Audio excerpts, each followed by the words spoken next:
Fan तो इस देश में कौन नहीं है, लेकिन हम भारतीयों की इस मनपसंद गेम में भी इतने लॉज हैं कि कभी-कभी तो खिलाड़ी छोड़िए, अंपायर और कमेंटेटर तक चकरा जाते हैं। अश्विन का मैन कटिंग इंसिडेंट और कई प्लेयर्स का ऑब्स्ट्रक्टिंग द फील्ड रूल से आउट होना तो आप नहीं भूले होंगे, पर इन लॉज के अलावा कई और भी लॉज हैं जिनके बारे में लोगों को अभी तक नहीं पता। लेकिन क्या हैं वो लॉज और कैसे उन्हें आप अपनी नेक्स्ट गेम में इम्प्लीमेंट करते हुए मौके का फायदा उठा सकते हैं, जानेंगे हम आज इस वीडियो में, तो अंत तक बने रहिएगा हमारे साथ। लेकिन वीडियो शुरू होने से पहले अगर आप चैनल पर नए हैं या आपने अभी तक चैनल को सब्सक्राइब नहीं किया है तो चैनल को सब्सक्राइब करना और बेल आइकन दबाना ना भूलें।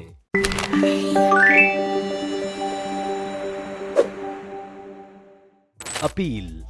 आप सभी जानते होंगे कि जब भी फील्डिंग टीम को लगता है कि बैट्समैन आउट है तो वो अंपायर से अपील करते हैं, लेकिन कभी-कभी किसी कैच या फिर बोल्ड होने के बाद भी अपील की जाती है, जो कि वक्त की बर्बादी लगती है, क्योंकि अंपायर को भी पता है कि प्लेयर आउट है। लेकिन अपील इसलिए की जाती है क्योंकि क्रिकेट के नियमों के हिसाब से अपील किए बिना अंपायर आउट नहीं दे सकता, चाहे उसे ये मालूम भी हो कि प्लेयर आउट है। इसके अलावा अपील के साथ एक मजेदार रूल ये है कि एक फील्डिंग टीम अपनी अपील वापस भी ले सकती है। अब आप सोचेंगे कि कोई टीम अपील वापस क्यों लेगी, तो याद करिए 2011 का नॉटिंघम टेस्ट मैच, जहां टी से एक बॉल पहले इयान मॉर्गन ने एक गेंद बाउंड्री की तरफ मारी। इंग्लैंड को लगा कि चौका हो गया है, लेकिन बॉल बाउंड्री के पास जाकर रुक गई। उस वक्त तक मॉर्गन और इयान बेल, इंग्लैंड के दोनों खिलाड़ी, आपस में बात करते रहे थे कि तभी फील्डर्स ने बॉल वापस फेंकी और 137 पर बैटिंग कर रहे इयान बेल को रन आउट कर दिया। इंग्लैंड को कुछ समझ नहीं आया। फिर थर्ड अंपायर ने भी भारत के हक में फैसला सुनाया, लेकिन क्राउड को ये बात बिल्कुल पसंद नहीं आई और वो धोनी को बू करने लगे। भारतीय टीम वापस चली गई क्योंकि टी का वक्त हो गया था। जब भारतीय टीम मैदान पर उतरी तो क्राउड ने फिर से उन्हें बू करना शुरू कर दिया, लेकिन तभी मैदान में इयान बेल उतरे, क्योंकि धोनी ने खेल भावना का सम्मान करते हुए अपनी अपील वापस ले ली थी। क्राउड ने ये देखकर धोनी के लिए तालियां बजानी शुरू कर दी और धोनी ने फिर से साबित कर दिया कि क्यों उन्हें दुनिया के महानतम कप्तानों में गिना जाता है। Fake fielding. फेक फील्डिंग उसे कहते हैं जब एक प्लेयर ऐसा एक्ट करे कि उसके पास बॉल पहुंच गई है और वो उसे वापस थ्रो करने वाला है। ऐसी सिचुएशन में बैटिंग कर रहे खिलाड़ी रन लेने से कतराते हैं और फील्डिंग टीम का फायदा हो जाता है, लेकिन क्रिकेट के रूल्स के मुताबिक ये इल्लीगल है। अगर कोई भी फील्डिंग टीम का खिलाड़ी फेक फील्डिंग करते हुए पकड़ा जाता है तो उसके खिलाफ अपील होती है, तो बैटिंग टीम को 5 रन दे दिए जाते हैं। Hitting the ball twice.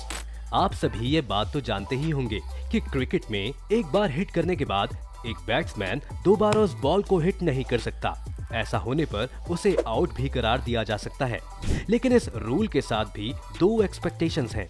एक, बैट्समैन तब एक बॉल को दोबारा हिट कर सकता है जब बॉल को डेड करार दिया गया हो और वो फील्डिंग टीम को बॉल लौटाने के लिए ऐसा कर रहा हो, लेकिन इसके लिए भी उसे फील्डर से परमिशन लेना जरूरी है। एक और सिचुएशन है जिसमें बैट्समैन बॉल को 2 बार हिट कर सकता है। ऐसा तब होता है जब बॉल बैट से लगने के बाद स्टंप्स की तरफ जा रही हो, तब बॉल को रोकने के लिए आप उसे बैट से दोबारा हिट कर सकते हैं और ये पूरी तरह से लीगल है। इसके साथ एक मजेदार बात ये है, बैट्समैन चाहे तो अपने बॉडी के किसी भी पार्ट का इस्तेमाल करके बॉल को स्टंप पर लगने से रोक सकता है और उसे लीगल माना जाएगा। लेकिन यहाँ पर भी एक एक्सपेक्टेशन ये है कि अगर बैट्समैन अपने उस हाथ से बॉल को रोकने की कोशिश करता है जिसमें उसने बैट नहीं पकड़ा हुआ, तो उसे आउट माना जाएगा। यानी हाथ से बॉल रोकने के लिए बैट का उस हाथ में होना जरूरी है। Kicking the ball to the boundary. इस रूल को समझने के लिए आइए आपको एक गेम की तरफ ले चलते हैं। ये इंडिया वर्सेस साउथ अफ्रीका का मैच था।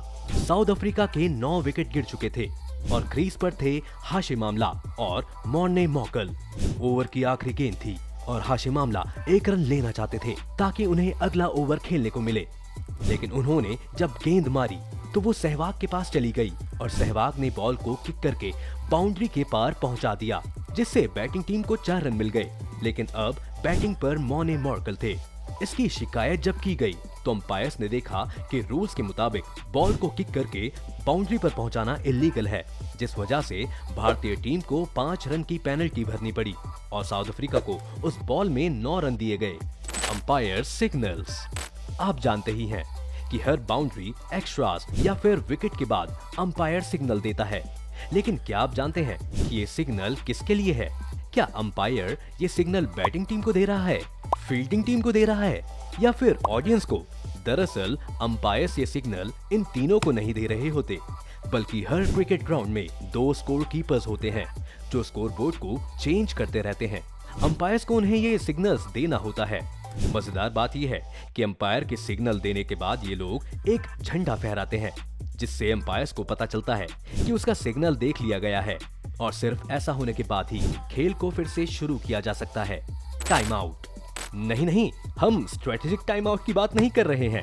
क्या आपने भी यही सोचा कि मान लीजिए कि टीम के 3 से 4 विकेट जल्दी गिर जाएं और अगला बैट्समैन किसी भी कारण से तैयार ना हो, तो क्या होगा? क्रिकेट लॉज में इसे 3 मिनट्स रूल से सॉल्व किया जाता है, जो कहता है कि अगर किसी विकेट के बाद अगला बैट्समैन फील्ड पर आने में 3 मिनट से ज्यादा वक्त लेता है तो उसे आउट करार दिया जा सकता है। इस तरह से आउट को टाइम आउट कहते हैं। बेल्स। आप ये तो जानते ही हैं कि अगर बॉल स्टंप पर लगे और बेल्स ना गिरे तो बैट्समैन को आउट नहीं दिया जा सकता। लेकिन क्या आप ये जानते हैं कि बिना बेल्स के भी क्रिकेट की गेम खेली जा सकती है? आईसीसी के लॉ 8.5 के मुताबिक ऐसा करना पूरी तरह लीगल है, लेकिन अगर ऐसा अंपायर को लगे और अगर अंपायर बिना बेल्स के खेलने के लिए कहता है तो उसे दोनों टीम्स की परमिशन लेनी होगी।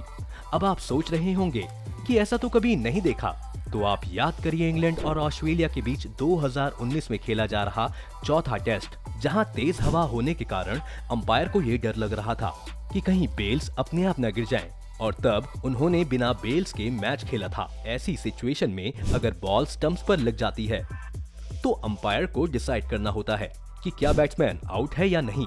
आपको ये याद रखना है कि ये एक टेम्परेरी मेजर है और जैसे ही कंडीशंस ठीक हो जाती हैं, अंपायर को वापस बेल्स के साथ ही खेलना शुरू करना पड़ता है। तो दोस्तों, ये थे कुछ रूल्स जिनके बारे में बहुत से लोग नहीं जानते। ऐसे कई सारे और भी रूल्स हैं, लेकिन वक्त की कमी की वजह से आज के लिए बस इतना ही। लेकिन अगर आपको कुछ ऐसे रूल्स पता है जो बाकी लोग नहीं जानते, तो आप हमें कमेंट सेक्शन में जरूर बता सकते हैं। क्या आपको इस वीडियो का पार्ट 2 चाहिए? अगर हाँ, तो ये भी हमें कमेंट सेक्शन में लिखना ना भूलें।